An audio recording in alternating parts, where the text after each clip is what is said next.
Hi guys, I was recently looking into the Auto Stomp sequence setting and I had a tough time grasping what exactly it does. And gramdMA didn't really behave as I expected it would behave, so I decided to look into it in a little bit more detail. Let's first fire up the documentation. So MA Lighting says if Auto Stomp is on, then an absolute value from a queue will stomp a phaser running from a different playback. Well, that sounds pretty simple.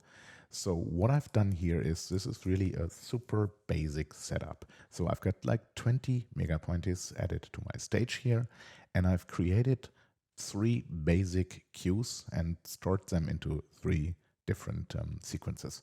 So the first queue here is top, and it's a position only queue.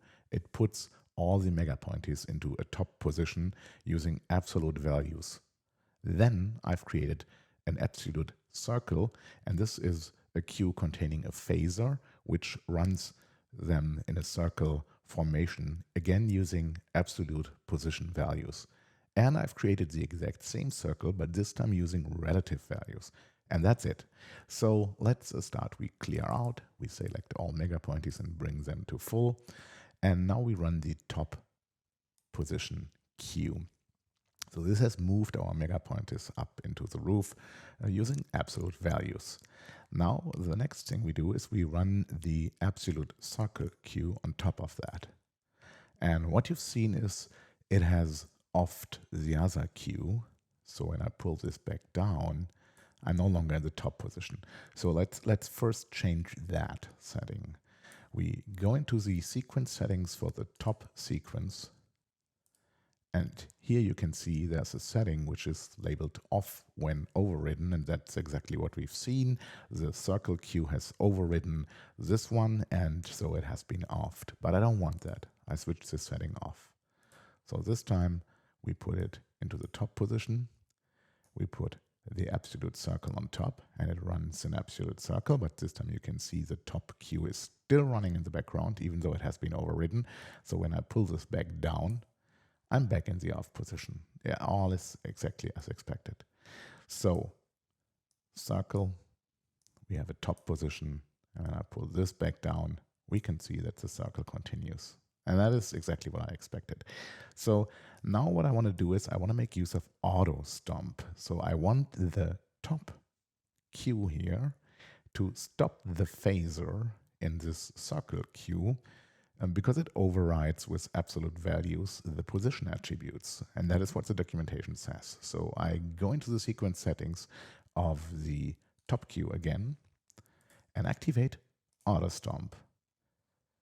So what I expect now is that I pull this up and I pull the top on top of it, and it has auto stomped this one. So while the queue is still running, the phaser should have been stopped.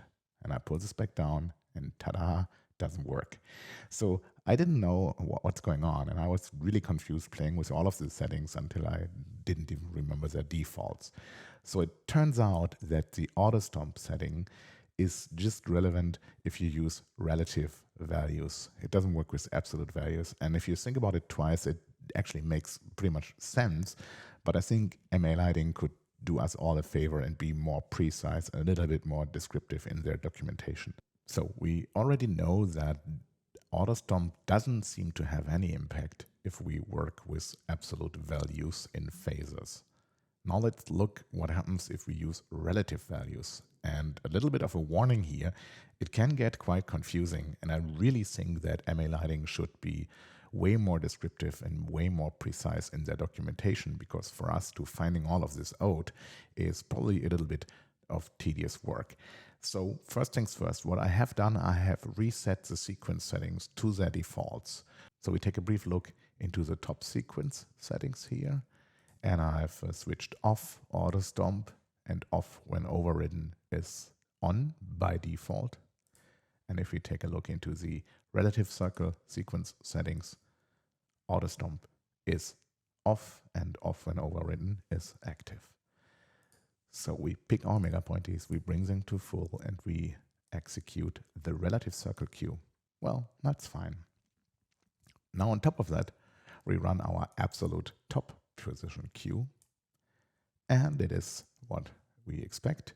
The mega pointers have moved into the top position, and the relative circle is still running. And while this is what we actually very likely want, it's not what the settings say, because in the sequence settings for the relative circle, we still have off when overridden active, but actually the queue didn't get switched off when it was overridden by me pulling up the top queue. So this is a little bit of an inconsistency in the user interface, and it can add to the overall confusion, but we get into it. So what I now want to try is Auto Stomp. Okay, when I bring up top, I want to Auto Stomp to stop the phaser running in the relative circle queue. So let's bring back the settings for the top queue, the top sequence, sorry, and activate Auto Stomp, which is supposed to pause the phaser of the relative circle sequence while the relative circle sequence continues to run as before. So we fire up the relative circle sequence, all is fine. We bring up top, well, and the phaser has stopped, except it didn't. The queue has been offed. So, and this is a little detail, well, obviously, like visually, the phaser has stopped, but what really happened is the relative circle queue has been completely offed. And again, the sequence settings for the relative circle queue still have off when overridden turned on, except that this time it really worked, but only if I switched Auto Stomp on top. So let's do this again. If I switch Auto Stomp off for the top sequence and keep off when overridden on for the relative circle sequence, top actually does not off the relative circle sequence. But when I switch Auto Stomp on for the top sequence and keep off when overridden on for the relative circle sequence, then the Auto Stomp setting actually causes the relative circle sequence here to be stopped. But it's not an Auto Stomp. It hasn't just stopped the phaser, it has offed the entire sequence. So when is actually Auto Stop working? And it took me a while, but actually right now the top and the relative circle sequence only contain position information.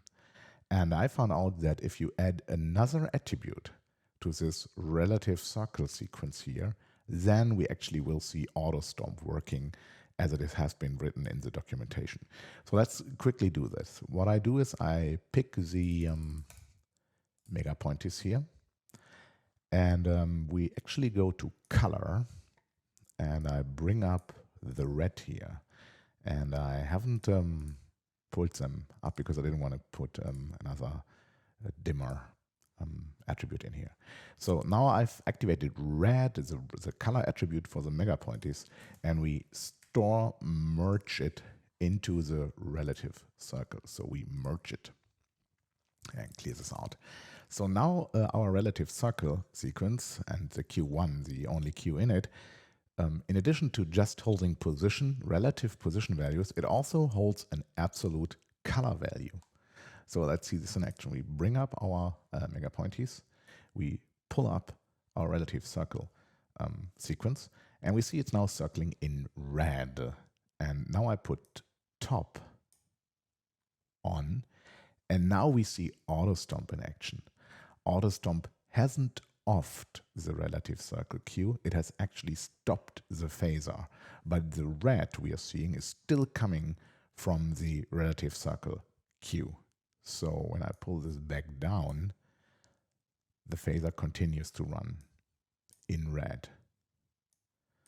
Okay, and just to check whether it's really as we expect it to be, I switch Auto Stomp off again on the top queue, and we bring up our red circle, and we bring up our top Q, and you see the phaser has not stopped. If I switch it back on, now it actually has stopped the phaser. And just as a final check, let's now remove the color attribute again from our relative circles Q.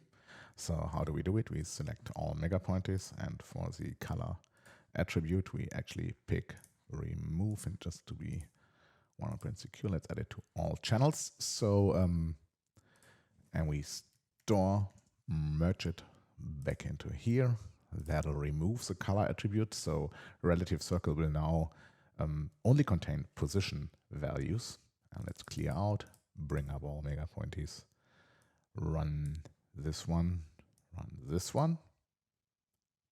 and actually the Q has been offed instead of being auto stomped. So I hope this was not too confusing. It took me a while to find out, and I usually run into these situations. I really want to precisely understand how gramdMA is working, and sometimes the lack of documentation or the slight inconsistencies around wording and how the user interface behaves makes it more difficult than it actually would have to be. I hope this was helpful. See you next time.